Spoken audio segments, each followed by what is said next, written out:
Hello, I'm the Squib, and today I'll be talking about Earthbound.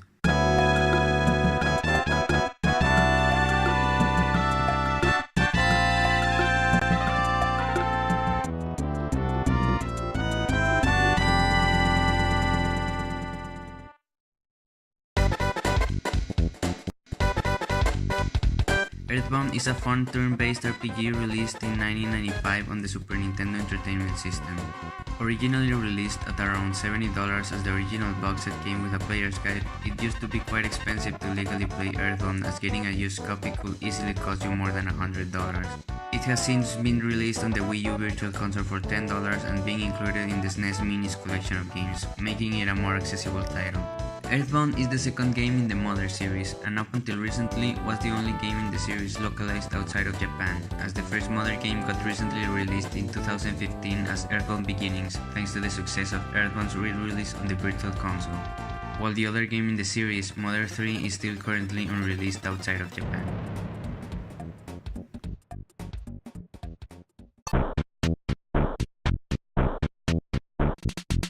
Earthbound was a unique game when it released.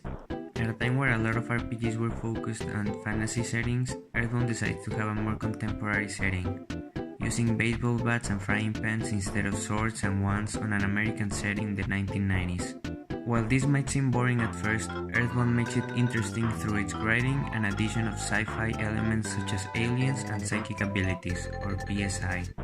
Earthbound lets you choose the name of its main characters. It also asks you for your favorite food and a favorite thing. This affects certain aspects of the game. The game also gives you a don't care function, which allows you to experience the game in its default settings, which is how I personally prefer to play.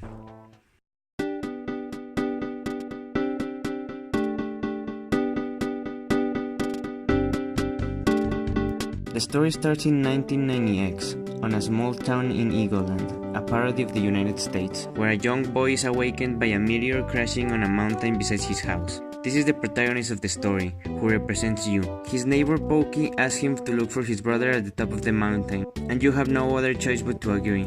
At the top of the mountain, a bee comes out of this meteor, telling you that he in fact is not a bee, but a traveler from the future named Buzz, who tells you about the legend of 3 boys and a girl who saved the world from an alien threat known as Gygas.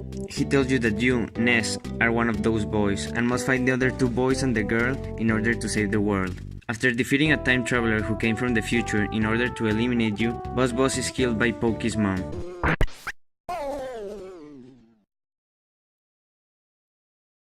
But before dying, he gives you a soundstone and tells you that you need to visit 8 your sanctuary locations and record their respective melodies, so you can unite the power of Earth and yours and be able to save the world. After leaving the house, the sun comes up and you can start your adventure in search of your friends and the 8 your sanctuary locations.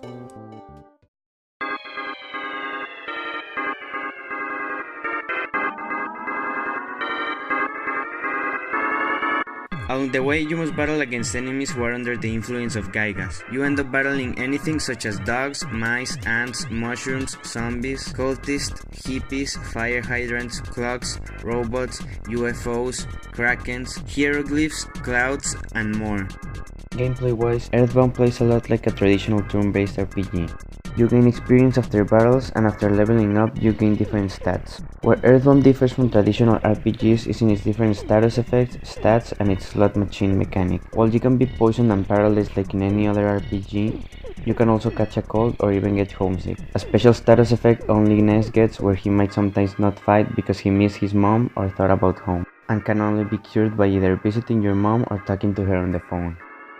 During battle, you can notice that the health points bar is represented by a slot machine on the bottom of the screen for each character. This is not only an aesthetic choice, as every time you take damage, your health doesn't decrease in an instant, it decreases over a period of time. You can use this to your advantage, as characters can take mortal damage and you can try and heal them up before they die, or if the battle's over, the roulette will instantly stop. This can add some intensity to certain fights or boss battles, as you could end up trying to go through menus as fast as possible in order to save your teammates from death.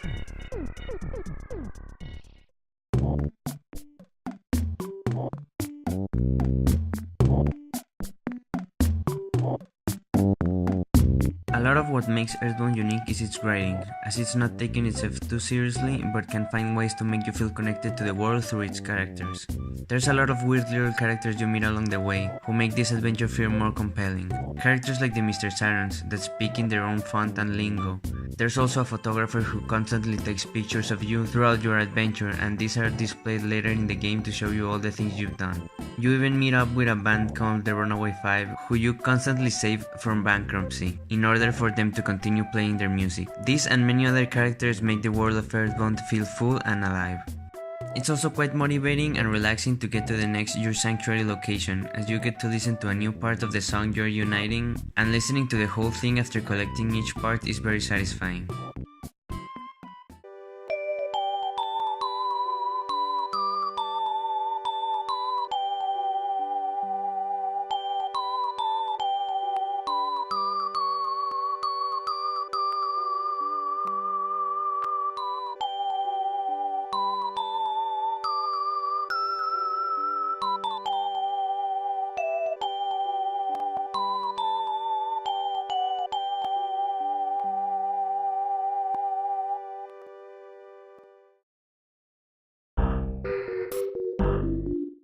However, a big criticism I have of Earthbound's gameplay is its inventory. There's not enough space, and a lot of it is used by key items, which cannot be dropped even if they already did what they were supposed to do in the story. You can store these items with your sister's delivery company, Escargo Express. Getting rid of a lot of these items can be quite frustrating, as the delivery man can only pick up or deliver 3 items at a time. Inventory is also directly dependent on how many party members you have at the time, as they all have their own inventory, which makes it annoying when you organize your inventory amongst your teammates, and because of certain plot points that make you temporarily lose some of your friends for a while, all of that organization went to waste.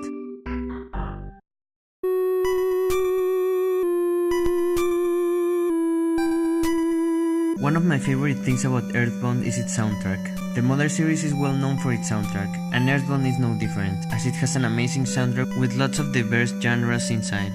From relaxing motivational music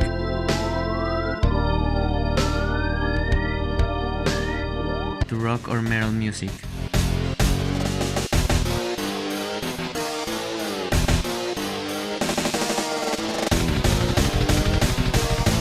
And I believe the soundtrack gives Earthbound a lot of its character and appeal, as its music fits its environments, setting and situations very well.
Earthbound might be a bit of a slow game at first, as you don't get to know a lot of PSI attacks as Ness, so it starts to become a bit repetitive to continually bash enemies while healing when necessary. But as you start leveling up and gaining other party members, the battles get more interesting, both visually and gameplay wise. Things especially get a lot more interesting as Paula joins your party, as she starts off knowing a lot of PSI moves, and you can start learning the enemy's weaknesses, be it fire, ice, flash, paralysis, hypnosis, or something else. Even so, Earthbound has been getting a lot more attention lately, and has become some sort of cult classic, as its self-aware writing and unique gameplay elements seem to be inspiring more of these kinds of games. And this is why I personally think Earthbound's pretty neat.